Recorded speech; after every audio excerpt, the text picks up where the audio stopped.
All right, let's jump right in. Today, we are going to demystify one of the most powerful financial tools available to Canadians, the Tax-Free Savings Account, or TFSA. In just the next few minutes, you'll learn exactly how it works and, more importantly, how to dodge the simple mistakes that can really cost you. Let's get to it. So, let me just ask you something. What if you could put your money into investments, watch it grow, with interest, dividends, all that good stuff, and then pull it all out without paying a single cent of tax on that growth? Like zero tax. Well, that's the incredible promise of the TFSA. It's this unique account designed to let your money grow without the government taking a slice. So let's break down how you can make this work for you. So what exactly is a TFSA? Okay, it's a registered account for any Canadian resident who's 18 or older and has a social insurance number. Now here's the key difference from something like an RSP. The money you put in isn't tax deductible, but the real magic happens on the back end. All of the growth your investments make and any money you take out is 100% tax-free. Okay, to really get the hang of the TFSA, there's one idea you gotta nail down: your contribution room. This is your personal limit, the absolute maximum amount you're allowed to put in. So your total room is built up from these annual limits you see here. And here's the really cool part. This room has been piling up for you every single year since 2009, or since the year you turned 18, even if you've never, ever opened a TFSA account. For 2025, that yearly amount is $7,000. But, and this is a big but, that's just the new room for this year. Your personal limit, it's probably way higher than that. So, how do you figure out your total room? It's actually a pretty simple formula. You start with this year's limit, then you add all the unused room you've accumulated from past years, and, this is the part people forget, you add back the full amount of any money you took out last year. All right, this is where people get tripped up all the time. The performance of your investments inside the TFSA doesn't change your contribution room.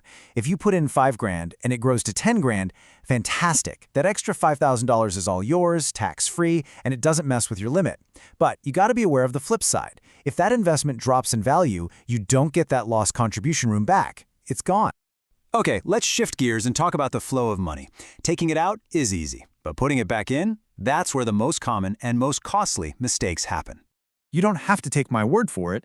The government's own guide spells this out, and it's so important. Any money you take out of your TFSA is only added back to your contribution room on January 1st of the following year, not a day sooner. So let's look at this side by side. If you put withdrawn money back in the same year, the system sees it as a brand new contribution. It uses up whatever room you have left, which is super risky. But if you just wait until next year, that exact amount you took out is safely added back to your total room. Seriously, just waiting is pretty much always the smartest move. Let's make this totally clear with this example about Jenny. So she maxes out her TFSA, which means her contribution room is now zero. A few months later, she takes out $3,000 for a trip. But then the trip gets canceled. So she puts the $3,000 right back in, boom. Because her contribution room was zero, that recontribution is now a $3,000 overcontribution.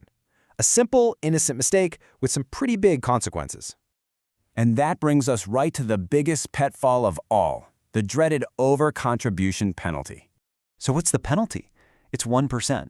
And, that might not sound like a lot, but it's 1% per month on whatever your highest excess amount was. And this isn't a one-time thing. It's a tax that hits you every single month until you fix it. It adds up fast.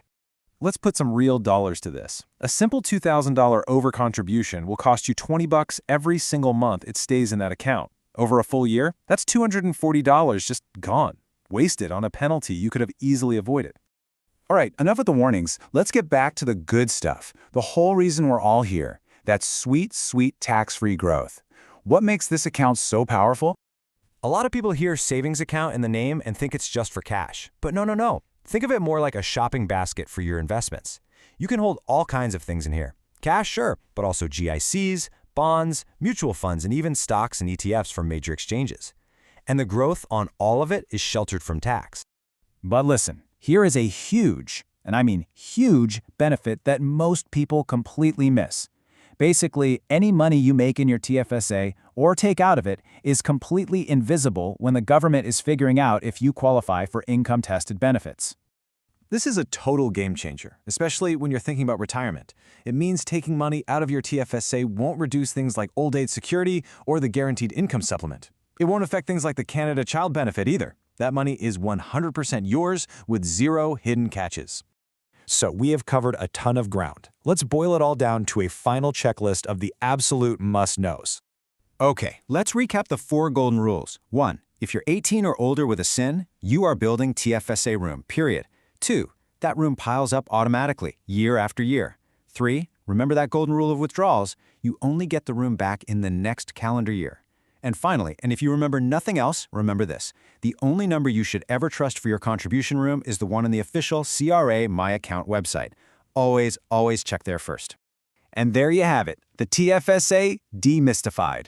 It's a simple tool with absolutely incredible potential for tax-free growth. The only question left is, what are you going to do with it?